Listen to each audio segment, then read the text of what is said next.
Understanding pulmonary arterial hypertension. For Mary, climbing up the stairs to her apartment feels like climbing Mount Everest. She is out of breath and tired. Sometimes her lips turn blue and she feels dizzy. She has finally found out why. Mary suffers from pulmonary arterial hypertension, or PAH, a chronic disease that affects the lungs and the heart.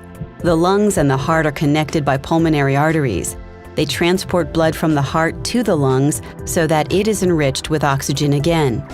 In pulmonary arterial hypertension, the walls of these arteries get thicker. That process narrows the passage for the blood. Just like with a compressed garden hose, the blood flow is slower and the pressure rises. The heart tries to work against the increasing pressure. Due to the high amount of stress, the right side of the heart becomes larger and weaker over time. This is why patients like Mary get out of breath easily. To describe the medical condition and the severity of PAH, a PH healthcare professional assigns a patient to what's called a WHO functional class. That helps the healthcare team to better understand how PH is affecting the patient. In Functional Class 1, PH patients have no symptoms during ordinary activities or at rest. In Functional Class 2, patients are comfortable at rest, but ordinary activities such as climbing a flight of stairs, grocery shopping, or making the bed result in dyspnea or chest pain. In contrast, patients in Functional Class 3 may not have symptoms at rest, but any activity is greatly limited by shortness of breath, fatigue, or near fainting. Patients in this class have to take breaks while doing daily life activities.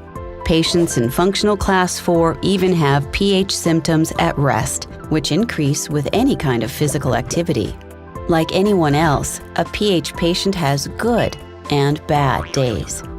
The functional class describes their overall condition independent of how they are doing on a particular day. For Mary, dealing with the diagnosis was tough at first, but she finds support in a PAH specialist. Together, they discuss how Mary can achieve a better functional class, resulting in an improved quality of life. She can take a single drug, or a combination of 2 or 3 different PH medications can help her to reach a higher functional class. Mary also receives excellent support in her patient organization. They provide her with a lot of information about the disease, help her to find a PH specialist near where she lives, put her in touch with experts if she wants psychological counseling, and give her a chance to exchange experiences with other patients. Knowledge is the first step. Talk to your PAH specialist and find out more.